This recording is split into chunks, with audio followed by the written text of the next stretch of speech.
So I'm joined today by the Vice President of EMEA for Royal Caribbean. It's Ben Bouldin. He's joining us from home. Ben, you have just launched an exciting and very important new initiative called RCL Cares. I know this is something that was in the States, but you've now brought it to the UK across all the RCL brands. But perhaps you could just tell us a bit about it. Yeah, thank you, Lucy. Yeah, RCL Cares, we kicked it off yesterday in earnest here in the UK, which is the first international market we've been able to bring it to, having seen it launch in the US just a little over 2.5 weeks ago. It's Richard Fain's idea, so I can't take the credit for that. But of course, our travel agents worldwide are so important to us in the US, but also here and in many of our international markets. And I think the premise of it really was just to make sure we're doing everything we can and that we're accessible and we're in sort of arm's reach of desire of these agents that need our help. We won't always be able to help them with everything, of course not, but we just thought by bringing all of the things that we're doing into one central hub and then being able to bring in government support schemes, local trade association schemes, and anything else into one central place was just a neat thing to do. And of course, the brands in the UK operate quite separately, but for something as important as this, and when we're going through things like COVID-19, we just felt it was the right thing to do to bring all the brands together and operate as one. So it's been a good exercise. We've spent a lot of time with Jo and her team. Peter is now sort of closer to the family, I would argue, than he's ever been since we procured Silver Sea. So I think from that point of view, it's been a really nice exercise. The other thing is it started out as just a COVID-19 support centre. That's kind of what the brief originally was. But actually, as we've started to get involved in kind of thinking about it more holistically, we can see this being a platform that just stays forever now and one that will evolve over time. And this is really just step one. So we've got a whole pipeline of ideas that we're already thinking about that we think we'll be able to bring the agent community that are relevant for all 4 of our brands. And so we're quite excited by that. When we're coming out then, so you're saying that you'll keep RCL Cares as something to support the trade as we come out of this challenging period. And what kind of things do you have on there then? Well, I think, yeah, so to your point, I think RCL Cares will stay forever. In terms of what will be on there, I think our policies and procedures will obviously change and morph as we go through time. And of course, we're in the middle of this crisis right now, so who's to say the policy won't change in the short term? But I think certainly as we move forward, our policies may change, and it's one central place for everyone to get those. I think clearly the government support changes all the time. ABTA's views, any changes to the package travel regulations, etc. We can bring all of that information together as one. But I think from a well-being perspective, there's lots of interesting things that we can kind of continue to focus on. We've got our partnership with Every Woman that we can start to talk about. And we're also starting to develop content that we develop for our teams in-house.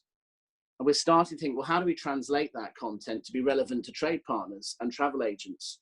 So e-learning programs that we're kind of doing for our teams. We've got one that's being developed at the moment, which is all about post-COVID-19 mindsets and coming back from setbacks and what's the mindset and the challenger mentality that you need to apply.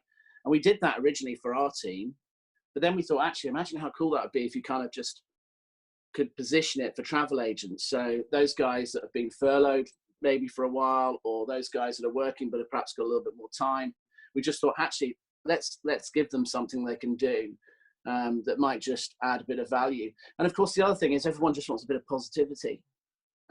It's so doomy and gloomy. You want to shoot yourself in the head if you work from home for too much longer. And I think everyone just wants to kind of start finding things to focus on in the future. This platform and its development, to some degree, has given us a little bit of that light to look at. But I think equally, it's really, I just sense there are starting to be a few shoots of recovery and a few kind of reasons to be a bit more positive. And why do you say that, Ben? Is that based on demand? Are you seeing more customers contacting you about future, 2021, or what is it that's giving you that optimism? Because I think you're right. I think people would like to know and they would like to share in that, because it is a tough time.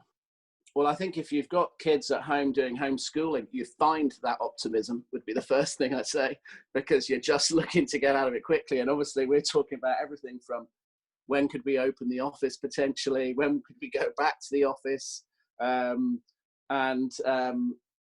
all of those sorts of things. I mean, ultimately, I think it starts with kind of the government advice around the stay-at-home piece. So we're obviously at home, I think, until the 11th of May.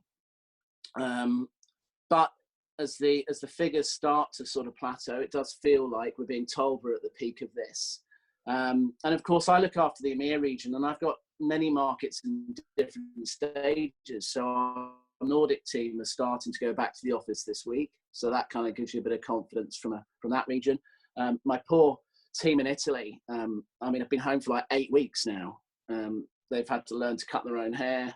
I mean, it's quite funny, but they're desperate to get back, and it just feels like this week the government's starting to release some of the curfews and things around them. Yeah, so no, they're starting to get out more. Scotland are now talking about it. Yeah. But equally, so I think it starts there. The government did also say that some form of social restriction will be in place until the end of the year, and that, how does that marry with a cruise and taking a cruise, going on an aircraft? I know you do sail from the UK, but you also mainly go on fly cruises to take some of your trips. So how do you square that then? Because this could be around for quite some time, even if we're allowed back to offices.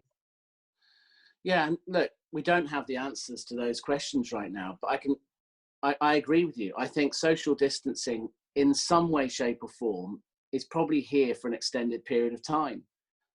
When we go back to the office, Nicola Sturgeon talked yesterday about, well, schools can go back if they can provide greater spacing between desks, etc. I think you'll see some of that required in office locations too. I think you'll see some of that in restaurants. I think you'll see some of that in quick service restaurants. I think bars and pubs and anywhere where you gather as a social group, I think has got to think carefully about how they're going to manage for that. And I think you've only got to go to a supermarket now and you see, I mean, in Sunningdale, people don't queue 2 meters apart, they queue like 8 meters apart. And like only 3 people in the Sainsbury's at a time. And it's like truly weird, but people seem to be kind of, that is quickly becoming the norm at the moment because of how long we're in this process for. So I think the changes will be here and they will have an impact. Is that something that you're working on, Ben, for, across your fleets? Because obviously, it's been a case, you've got big ships where you have thousands of customers, and at times they're all in close contact, aren't they, in restaurants or around the pools and in the theatres, etc. So what are you looking at then? If you say that that's coming in restaurants and places, recreational sort of leisure places, how are you looking at that for cruise? Well, we're looking at everything without getting into all the specifics. But the challenge is you build a plan one day and then a week later that plan's essentially irrelevant and you need a new plan. Time is the factor here. So in time, this thing will move on from it. There will be a vaccine at some point. I think when you get a vaccine, then potentially this whole thing goes away quite quickly. But the vaccine could be a period of time before that arrives. But the other thing is, we look at what's happening in China. So our operation in China has been back 50, 60 days in the office. Sure, there's no international travel, but domestic flights are full. People are still sitting next to each other. We've had no new cases of illness in our office or organisation.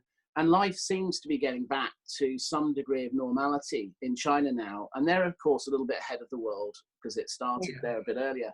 So that's quite encouraging in itself. And sure, people are wearing masks in public. So does that become a thing here?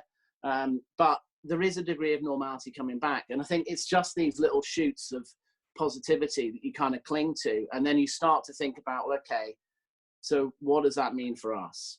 And that's the question we're all trying to answer. But Royal, I think, corporation-wide will not rush back. We will come back in a managed way, and we'll come back when we think we're really good to do so. Yeah, and that's a difficult thing to put a timescale on. And knowing you, and I know you can't put the timescale on it, but knowing you and your team, you will come back with a bang. So what have you got plans in place for sort of trade incentives and big sort of exciting plans for when you come back? We've written lots of plans and we've ripped up lots of plans, but it keeps people busy, gives them something to do when we're not selling very much. No, we are looking at lots of good and cool things to do, and of course we're so reliant on the trade. I mean, we really are, and I think supporting our travel agent partners via RCL Cares is one thing, but ultimately what they really want to know is, when we kind of get through this, are we really going to be there with them, pushing their businesses forward and helping them as much as we can?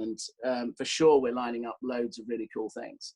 Our loyal guests have been incredible, and they're desperate to cruise again, which is also really positive and encouraging. And we're going to need those guys because they'll be our brand ambassadors. Yeah. And there's a lot of them out there in the UK that we kind of need to nurture. So we're talking about looking at how do we work with them more closely? How do we work with our agencies to connect with them on a regular basis? And we're all just dying to get back, like everyone else in the industry. And I know you said to me before, Ben, that you've been as supportive of the smaller agents as you have the bigger ones, the cruise specialists, and you've tried very hard to make sure your support for all your trade partners has been equal and as comprehensive as it can be. Yeah, and I think that's a mindset across the group where we've really tried to, we always do try and treat the small guy as much as the biggest guy. Success comes as a sum of the parts, and you need to look after everybody as best you can. And we need broad distribution in the UK. It's a busy, congested travel market normally, and the demand for holidays in normal circumstances just continues to go up. It's the part of everyone's spend that actually is the most tolerant of economic downturn at all times.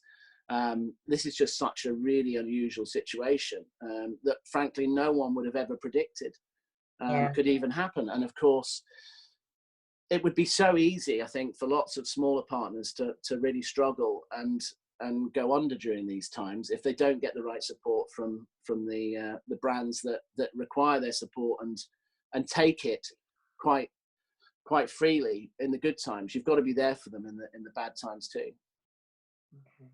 All right. Well, listen, we wish you all the best with everything that's going on. It's a busy time for you, but thank you for bringing out something like RCL Cares. I think it's, as you say, it's really good to show something positive in these times. So we wish you all the best, and we look forward to you sailing again whenever that may be. So thank you very much, Ben from Royal Caribbean. Thank you, Lucy.